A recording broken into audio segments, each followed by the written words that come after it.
coming at me, yo. It was coming at me, yo. You attacked the shit out of him. It was coming at me. The guy was coming at me crazy. What? Yeah. Wait, I was moving. Take a ball. Right now. Matty.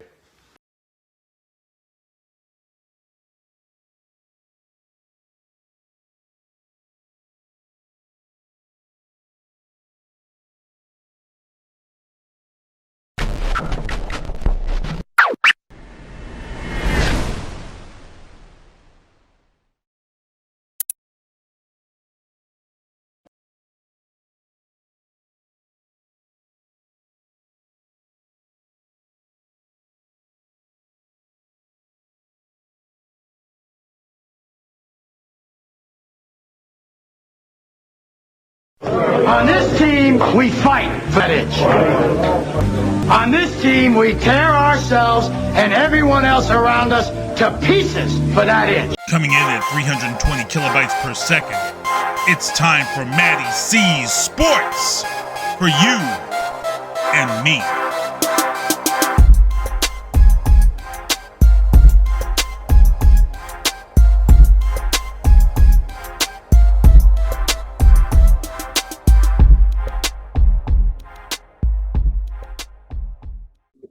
All right, everybody, MattieC Sports for you and me. I have a crazy special guest here.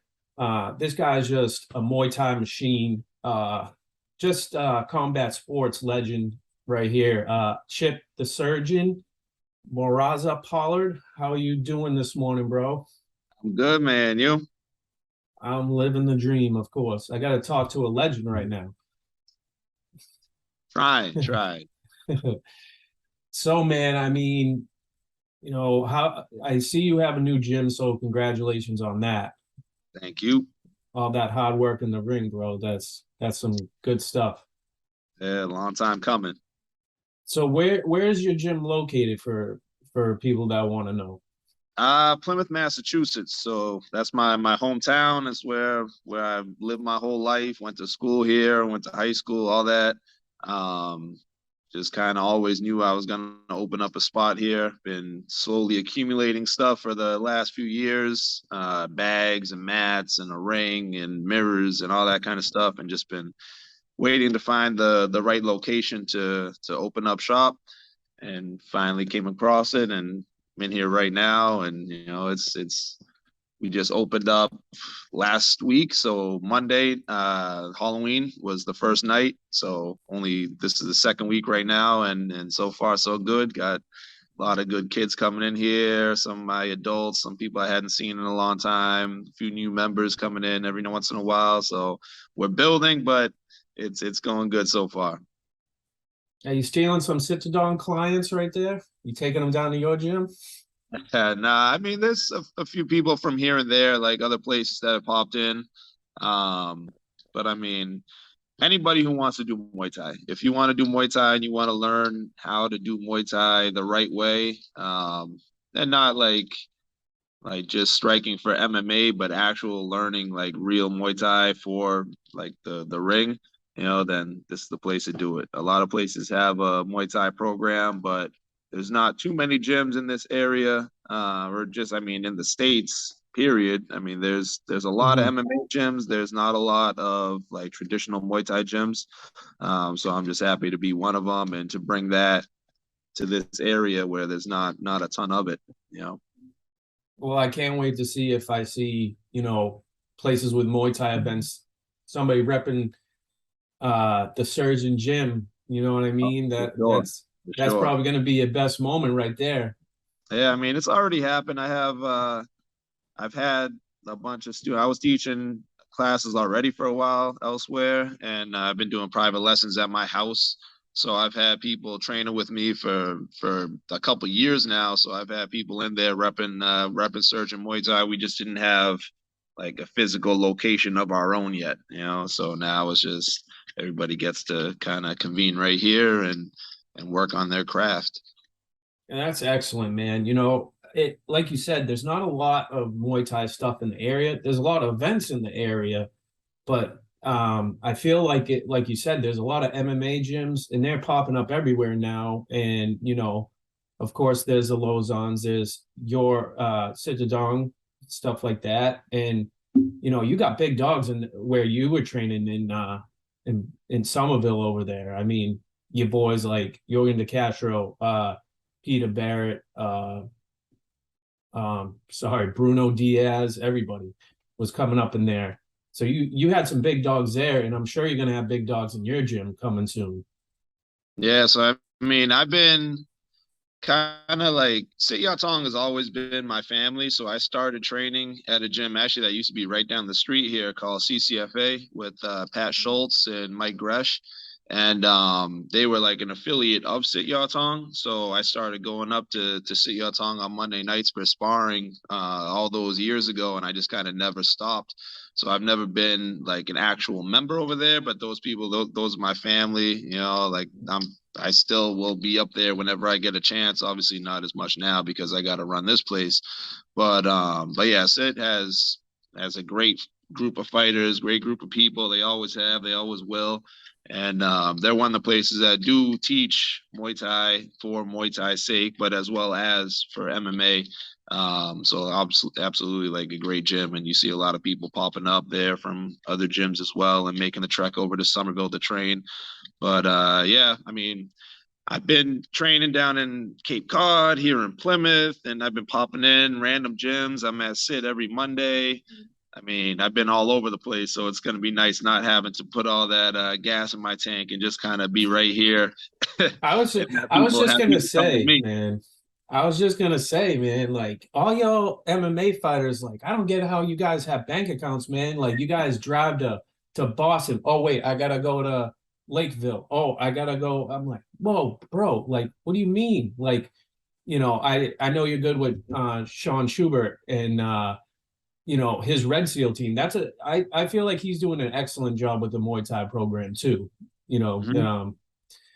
It's just amazing how like I've talked to this about, you know, MMA fighters, Muay Thai with Sean. How you guys are like a well-knit community. It's not like, you know, oh, this guy is shit. Oh, this guy is like I'm gonna beat his ass. It's not really like that. And people want that drama, you know what I mean? Like, so I'm glad there's class acts like you guys that don't have to, you know, do that before a fight, but you know, do it in the ring or the octagon. Yeah, I mean, that kind of reflects on the sport. I mean, I had 20 pro MMA fights before I switched over to Muay Thai. And one of the reasons that I prefer Muay Thai over MMA, besides just the sport itself, is all that extra stuff that people do. Everybody wants to have a personality now. And not, I mean, not a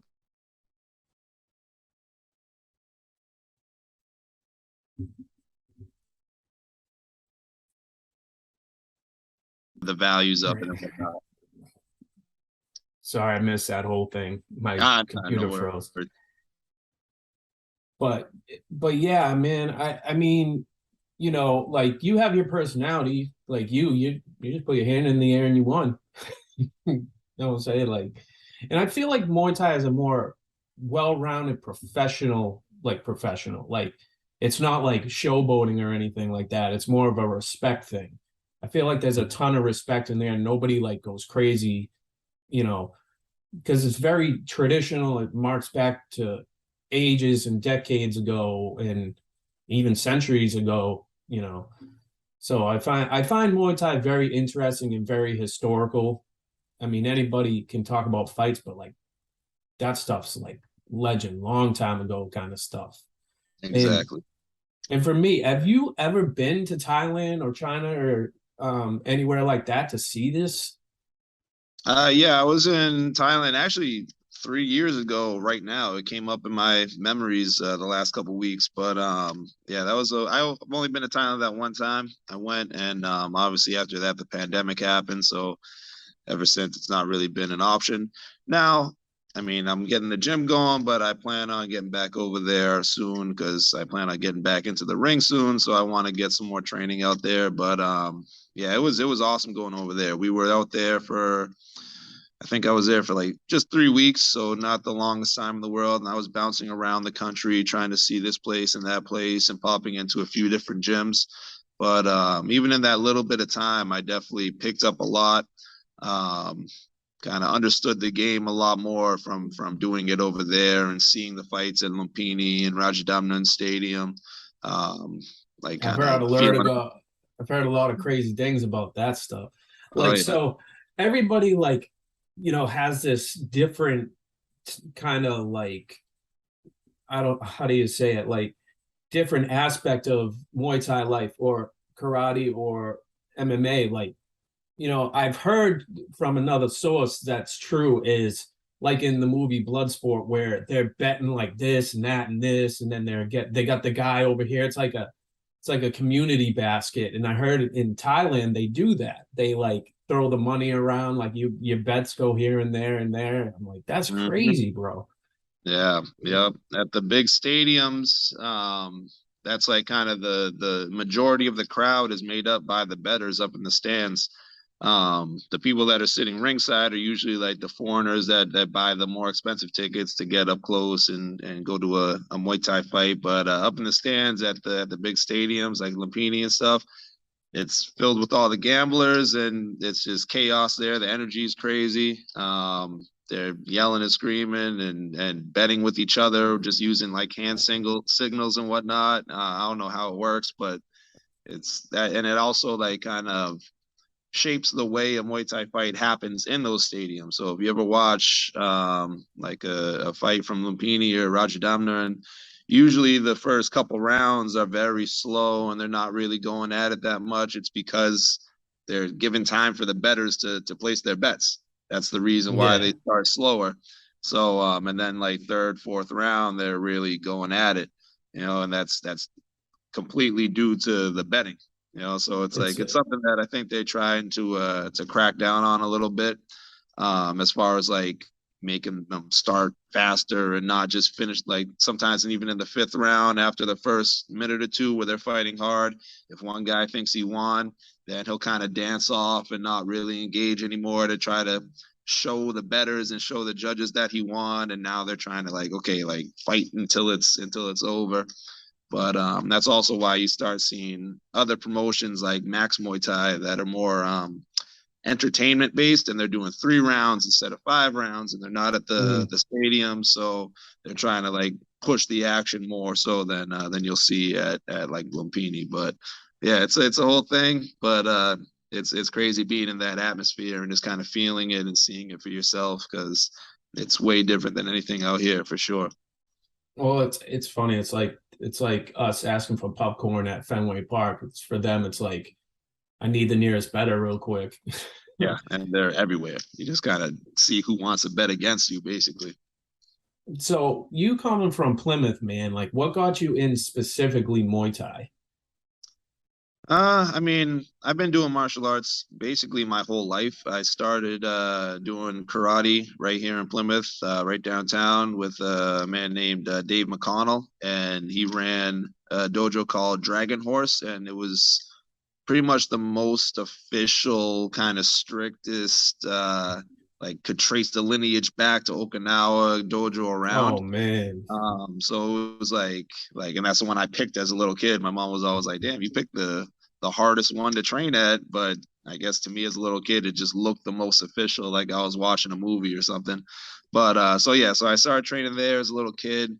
I ended up competing in a lot of karate tournaments, and I did really well, got a lot of trophies, and kind of made a little bit of a name for myself as far as just in a local little karate circuit as a little kid. But yeah, I did that up until I was in my teens, and then I stopped. I was playing basketball and just hanging out with my friends and all that kind of stuff. But then a year after high school, CCFA opened right down the street with Schultze and Gresh. And that's when the UFC started getting like really popular. So I was like, hey, I can do martial arts. Like, so I went and I showed up, and I just kind of never stopped training. And because they were affiliated with Sit Ya Tong, it was MMA school, but the striking and the Muay Thai was kind of like the main thing of it. Like we had their specialty type of deal. We had wrestling, had jiu-jitsu and everything like that. But I've always been drawn to striking. But so I had my MMA career and those 20 fights, and most of my losses came from people just taking me down, just laying on top of me. You know, I got submitted, I think, twice maybe in those 20 fights, but like people would just take me down, lay on me. They'd walk out of the cage all beat up with getting hit with jabs and low kicks and stuff like that. But at the end of the day, I just kind of got fed up with people just like I wanted to fight where I could just stand up, you know, because that's what I'm best at. And I felt like if I could fight you just and you had no choice but to stand up with me, that I would be doing very well. So I made the switch over, and I guess I proved what I was saying all along because I mean, I only lost for the first time in Muay Thai last summer, and that was against like somebody that was really, really good. So I mean, and it was a split decision. So it's like got all those world titles to kind of back up what I was saying that whole time. Yeah, I would think so. I would think so. Speaking of that, man, I mean, 8 titles, that's crazy amazing. And you know, the Grand Prix, like, how was that? Like, you know, you travel to a foreign country, well, London, and you're at the O2. Like, what was that atmosphere like when you were there? Yeah, that was crazy. That was my first time defending the belt actually. So I had won the belt. Um, so I was the first one to have the line fight cruiserweight belt. They hadn't had a champ in that weight class before. Me and Paul Benasiak fought for it, who he's a stud too. He's a great Muay Thai fighter. And I was still kind of learning the game, like, because Muay Thai is a lot different than MMA. A lot of people think that you can just take away the ground game and you're doing Muay Thai, where it's that's not the case. Even though like somebody can be using punches, kicks, knees, and elbows, it doesn't mean they're doing Muay Thai. Like, it's scored differently. The rhythm and the tempo is different. It's its own beast. But so I was still like kind of learning the ropes. But because I was unorthodox from my MMA experience, I think I did pretty well, and I won the title. So then that next fight was me defending it, and the Muay Thai Grand Prix title was on the line as well. So whoever won was going to take home both belts. And I fought an undefeated guy from London, Jordan Smith, and he was very aggressive. He was a good fighter too. But I mean, like that whole thing was pretty dope. It was like, I mean, that was my first time being in Europe at all. It was my first time fighting overseas. I mean, I went over there with a couple other Americans, like Amin Balafrique and Eddie Abasolo, who are both savages too. So it was kind of like us three versus England, you know, like it was a dope experience for sure. But yeah, and like at the O2, it was at the Indigo in the O2. So Indigo is like a little bit smaller venue that's inside the O2 arena. So just being there where so many like major events happen, like, I mean, That's still fucking cool, man. I don't care what nobody says. That's cool as hell. And bro, that year you took over 2017, like literally took the whole year over. Like, you won every single fight. Then you took it over to 18 when you won 2 more. It's like you had them, like you just don't stop.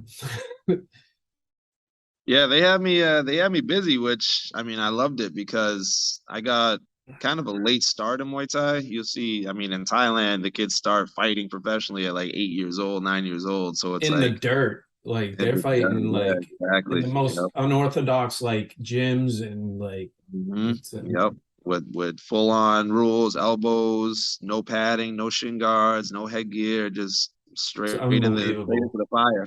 So I mean, for me, obviously I had the MMA experience, but like switching over, like I said, it's a totally different game. Like familiar but still very different, and you got to kind of learn how to play that game.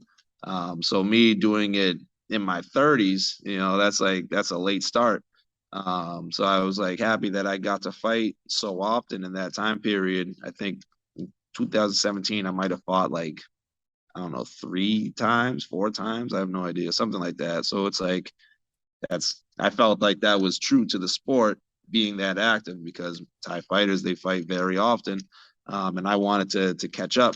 So it's like since then I haven't got to fight super frequently.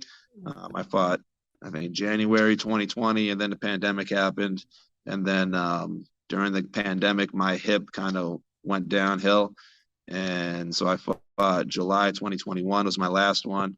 And then I got hip surgery this past May. So now I'm finally getting back to getting in fighting shape, and I should be clear to get in there very soon. It's going to be 6 months at the end of this month. So hopefully this winter I can get back to getting some more belts to hang on the wall in here. Well, man, I mean, shit, like you had to go to the surgeon to re-up on getting more surgical. So just think of it that way. Yeah, pretty much. Ironic. So I mean, like you got it, that's the great thing is me myself. I met you at Cage Titans. I don't remember what number it was. I think it was 54. Were you? I think you were. I think you were Peter Barrett's. Yeah, I Yeah, think when he was the when he was the when he was the, beat. Yeah. yeah when he was the crackerjack. Yeah. You know, So it's like that's the cool thing about the MMA community. You meet new people, then like you're like, hey, I met you at the fights. Like, do you mind like shooting the shit? And like that's the coolest thing about this community. Like everybody's nice to each other. I haven't interviewed a bad MMA fighter whatsoever. yeah. So that's the cool thing about it. Or in my sake, more so congratulations. You'll be my first Muay Thai fighter on the show. There we go. That means you're gonna get a dub next because people keep winning when they come on my show. So All right. I like it. It's like the opposite of the Madden curse. yeah, fuck the Madden curse. That's all bullshit. So with that stuff, I mean, you know, with this new gym opening up, is this the dream come true for you? Like, is this what you set out for a long time?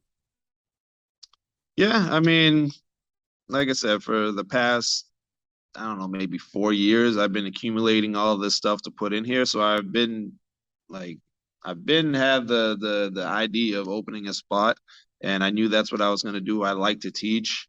I think I'm good at teaching. I get very like meticulous and surgical, if you will, with even how I teach, and I can kind of like pick apart somebody's technique and take it apart, put it back together, and teach them how to do stuff more efficiently and tell you how to do stuff, why to do stuff. So it's like I enjoy that whole process and seeing people get better. And then I also wanted to have my own place to get ready for my fights. Like I said, I was traveling here and there, and I mean, I'm still going to be doing that when it's time to get ready for fights, but still I'll be able to like kind of bring people to me now instead of me going to find everybody else.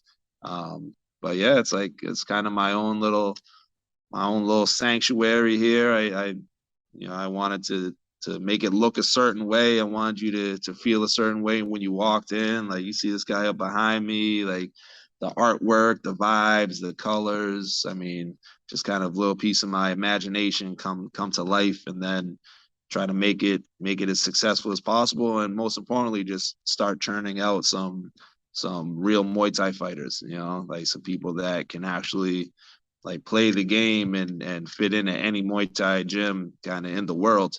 Actually, I have one student, Zach Converse. He's in Germany right now, and he's going to Muay Thai gyms out there and sending me videos of him sweeping people and stuff. And I'm like, see, I saw Zach at Cage Titans. Yep. Yeah, he fought. Yeah, he didn't do as good as I wanted him to that one time, but he's an up and coming kid. He's gonna do like some good things in the sport. I got a lot of other students. This young kid, Matt Nakata, he's 17 years old. He's a beast. He's fought like 4 times already.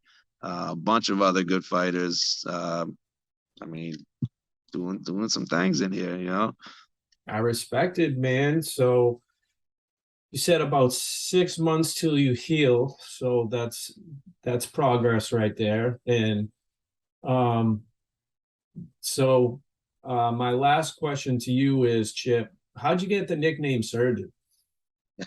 Yeah, so 6 months was from May. So right now this is month number 6. But I got that nickname when I was doing karate as a little kid. So I would like kind of in the tournament format for the sparring portion, you kind of have your bracket of kids that you're going to go against. And I would sit there, and each match happens one by one.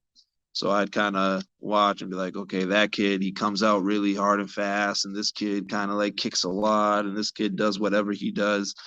And I kind of sit and analyze each of them and kind of see what they would do, and then I go in there and just kind of pick them apart, and pretty much always won, more or less. And so my teacher, Dave McConnell, he in the gym once, he was like, "You're like a surgeon." He said, "We're gonna call you the surgeon," and that still kind of reflects how I fight. I'm always kind of very cerebral with it. I like to make sure everything I do is with kind of precision and great technique, and everything is done for a purpose, and kind of analyzing and just staying cool, calm, and collected while I slice you up, you know. Love it, man. Love it. So hopefully we'll see you training some dudes coming up for the January card for Cage Titans or CES or anything under the sun, everything under the sun, I mean. Yeah, man, we'll see. I mean, if people, like I said, if people want to do Muay Thai and they want to get their striking better, if it's for MMA, if it's for Muay Thai, if it's for kickboxing, for whatever, then, you know, they know where to find me right here, Surgeon Muay Thai. Well, we will definitely put that in the link for sure and get your name out there. Even though you already have a name, it doesn't even matter. You're already surgically taking over Massachusetts. I'm trying to get back to that soon. Well, thank you so much, Chip. Keep being the surgeon you are, and can't wait for you to be back. So how can everybody follow you and follow your gym even? So my handle on Instagram is Chip the Surgeon. Just straightforward, one word. The gyms is Surgeon Muay Thai. Again, just one word, pretty simple. But yeah, on Facebook too, Chip the Surgeon, and then Surgeon Muay Thai on there. It's pretty straightforward, you know, but getting a website put together pretty soon as well. But for now, if anybody wants to stop by for classes or private lessons or whatever, just hit me up on either page and pull up, you know, doing some cool things in here. And we will promote that for sure. So everybody, MattieC Sports, for you and me, Chip the Surgeon, aka the Beast of Muay Thai and Lion Fight. Everybody, thank you very much, and we'll see you soon.